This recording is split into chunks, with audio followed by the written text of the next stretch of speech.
नमस्कार। आज हम बिहार के एक ऐसे अदालती मामले की गहराई में उतरेंगे जिसे जब मैंने पहली बार पढ़ा तो मुझे लगा कि अरे ऐसा कैसे हो सकता है। कहानी एक आम नागरिक की है जिसकी गाड़ी चोरी हो जाती है और फिर जब वो गाड़ी मिलती है तो उसे ही सज़ा मिलने लगती है।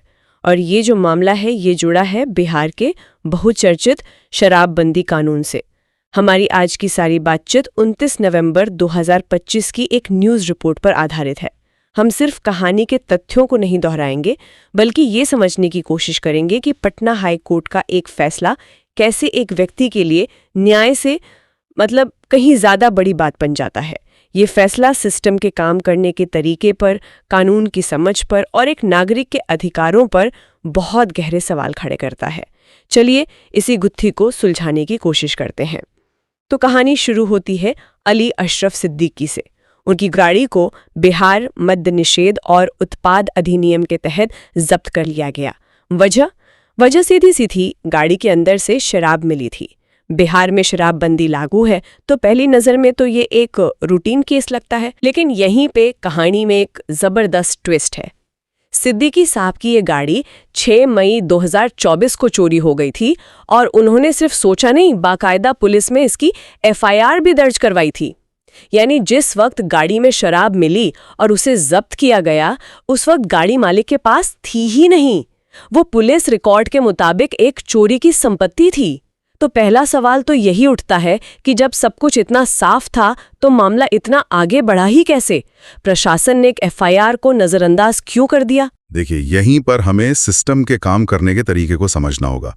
वो क्या है ना, बिहार का शराबबंदी कानून बहुत सख्त बनाया गया है। इसका मकसद शराब की तस्करी और खपत को हर हाल में रोकना है। इसी वजह से इसमें प्रक्रिया को बहुत सीधा और कठोर रखा गया है। जमीनी स्तर पर काम करने वाले अधिकारी के लिए नियम क्या है? नियम है, अगर किसी वाहन में शराब मिलती है तो उस वाहन को जब्त कर लिया जाए। एक तरह से चेकलिस्ट वाला काम है। गाड़ी में शराब मिली तो जब्त करो, बात खत्म। बिल्कुल। सिवान के जिला पंचायती राज पदाधिकारी ने शायद इसी प्रक्रिया का पालन किया। उनके सामने एक गाड़ी आई जिसमें शराब थी। उन्होंने कानून में लिखे शब्दों के अनुसार कार्रवाई की और गाड़ी की नीलामी का प्रोसेस शुरू कर दिया। ये कानून के शब्दों और कानून की आत्मा के बीच का एक क्लासिक टकराव है।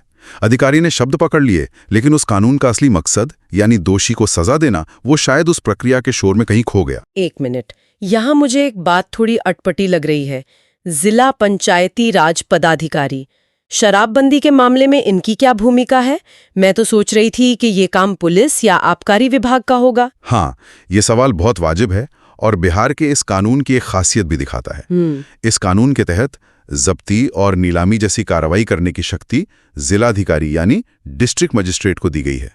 अब जिलाधिकारी के पास हजारों काम होते हैं तो वे अक्सर इन शक्तियों को अपने अधीन काम कर रहे दूसरे अधिकारियों को सौंप देते हैं। इस मामले में ये जिम्मेदारी जिला पंचायती राज पदाधिकारी को दी गई थी। तो वो कानून के तहत ही काम कर रहे थे, लेकिन शायद उनके सामने ऐसे पेचीदा मामले रोज नहीं आते होंगे। अच्छा, तो ये एक प्रशासनिक व्यवस्था का मामला है। हाँ। लेकिन ये उस सिद्धांत के बारे में क्या कहता है जिसके तहत सिद्दीकी साहब को जिम्मेदार ठहराया जा रहा था? मेरी चीज चोरी हो गई, चोर ने उसका गलत इस्तेमाल किया और सजा मुझे मिले, ये तो सरासर अन्यायपूर्ण लगता है। यह एक बहुत ही महत्वपूर्ण कानूनी सिद्धांत पर बात ले आता है जिसे स्ट्रिक्ट लायबिलिटी या कहिए कठोर दायित्व कहते हैं। कई कानूनों में, खासकर जो जन सुरक्षा से जुड़े होते हैं, यह सिद्धांत लागू होता है। ये स्ट्रिक्ट लायबिलिटी का सिद्धांत थोड़ा आसान भाषा में समझाइए। क्या इसका मतलब ये है कि कानून ये मानकर चलता है कि अगर आपकी चीज से कुछ गलत हुआ तो गलती आपकी ही है, चाहे आपको पता हो या ना हो? बिल्कुल सही पकड़ा आपने। सोचिए, अगर किसी फैक्ट्री से जहरीला धुआं निकलता है और लोगों को नुकसान होता है तो फैक्ट्री का मालिक यह कहकर नहीं बच सकता कि मुझे तो पता ही नहीं था कि मशीन खराब हो गई है। कानून कहता है फैक्ट्री आपकी है तो जिम्मेदारी भी आपकी है। बिहार के शराबबंदी कानून में भी कुछ हद तक यही सिद्धांत लागू होता है कि गाड़ी आपकी है तो जिम्मेदारी आपकी है। प्रशासन का शायद यह तर्क रहा होगा कि अगर हम गाड़ी चोरी हो गई थी जैसी दलीलों को आसानी से मानने लगे तो हर कोई यही बहाना बनाकर बचने की कोशिश करेगा। इससे कानून कमजोर हो जाएगा। अच्छा, तो ये एक संभावित दुरुपयोग को रोकने के लिए बनाया गया सख्त नियम है। लेकिन सिद्दीकी साहब के मामले में तो चोरी का बहाना नहीं था। उनके पास तो पुलिस की FIR थी, एक सरकारी दस्तावेज। और यही इस केस का दिल है।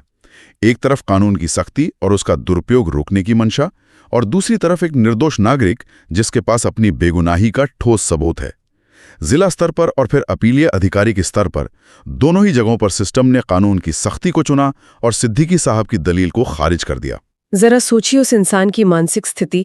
एक तो गाड़ी चोरी होने का सदमा, ऊपर से महीनों तक सरकारी दफ्तरों के चक्कर काटना, वकीलों को फीस देना, और ये सब उस गलती के लिए जो उसने की ही नहीं। बिल्कुल, और इसीलिए उनके वकीलों सतीश चंद्र मिश्रा और नूरुल हुदा ने जब देखा कि जमीनी स्तर पर कोई सुनवाई नहीं हो रही, तब उन्होंने मामले को पटना हाईकोर्ट ले जाने का फैसला किया। तो मतलब जमीनी स्तर पर तो सिद्दीकी साहब के लिए सारे दरवाजे बंद हो गए थे। ऐसे में हाईकोर्ट का दरवाजा खटखटाने के अलावा उनके पास कोई चारा नहीं था। वहां क्या हुआ जब जस्टिस राजीव रंजन प्रसाद की बेंच के सामने ये मामला पहुंचा, तो क्या बदला? सब कुछ बदल गया। हाईकोर्ट ने इस मामले को सिर्फ प्रक्रिया की नजर से नहीं देखा, बल्कि न्याय और कॉमन सेंस की नजर से देखा। कोर्ट ने पाया कि याचिकाकर्ता ने अपनी बात को साबित करने के लिए सबसे जरूरी सबूत यानी एफआईआर की कॉपी जमा की थी। ये कोई मनगढ़ंत कहानी नहीं थी, बल्कि पुलिस के रिकॉर्ड में दर्ज एक तथ्य था। कोर्ट का तर्क बहुत साफ और सीधा था। उन्होंने कहा कि जब यह साफ है कि गाड़ी चोरी हो चुकी थी और मालिक का उस पर कोई नियंत्रण नहीं था, और ऐसा कोई सबूत भी नहीं है जिससे यह लगे कि मालिक की कोई मिलीभगत थी, तो फिर वाहन को जब्त करना सरासर गलत है। तो कोर्ट ने सिर्फ जब्ती को गलत ठहराया या कोई ठोस आदेश भी दिया? बहुत ही ठोस और स्पष्ट आदेश दिए। 3 मुख्य बातें कही। 1, जिला पंचायती राज पदाधिकारी और अपीलीय अधिकारी दोनों के जब्ती वाले आदेशों को रद्द किया जाता है। ठीक है। 2, सिद्दीकी साहब की गाड़ी 3 दिन के अंदर उन्हें वापस सौंपी जाए। 3 दिन के अंदर? और 3, जो मेरे हिसाब से सबसे महत्वपूर्ण है, राज्य सरकार याचिकाकर्ता को मुकदमेबाजी में हुए खर्च के तौर पर 10,000 रुपए का भुगतान करे। 10,000 रुपए का जुर्माना? ये रकम तो बहुत बड़ी नहीं है, तो फिर ये इतना अहम क्यों माना जा रहा है? ये रकम के बारे में है ही नहीं, ये संदेश के बारे में है। ये कोर्ट का तरीका है ये कहने का कि सिस्टम की गलती की वजह से एक नागरिक को बेवजह परेशान होना पड़ा, उसे अपना समय, पैसा और ऊर्जा बर्बाद करनी पड़ी, और अब सिस्टम को इसकी कीमत चुकानी होगी। सही बात है। ये सिर्फ एक गलती को सुधारना नहीं है, ये जवाबदेही तय करना है। ये राज्य सरकार पर एक आर्थिक दंड है जो भविष्य में अधिकारियों को ये संदेश देता है कि आप आंख बंद करके बिना सोचे समझे नागरिकों के खिलाफ कार्रवाई नहीं कर सकते।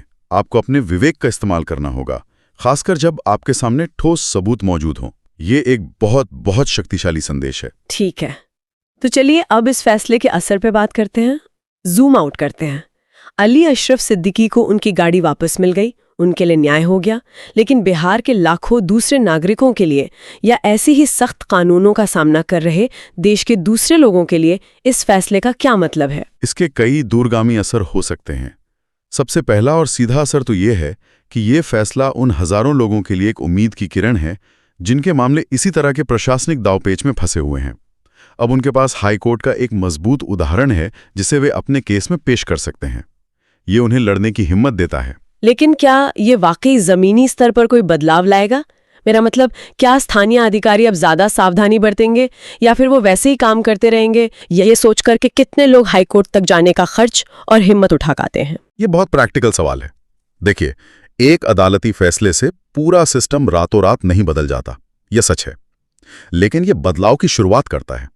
जब किसी विभाग के खिलाफ ऐसा फैसला आता है और सरकार पर जुर्माना लगता है, तो विभाग के अंदर इस पर चर्चा होती है। लीगल डिपार्टमेंट इसे संज्ञान में लेता है। हो सकता है कि भविष्य के लिए कोई नई गाइडलाइन जारी की जाए।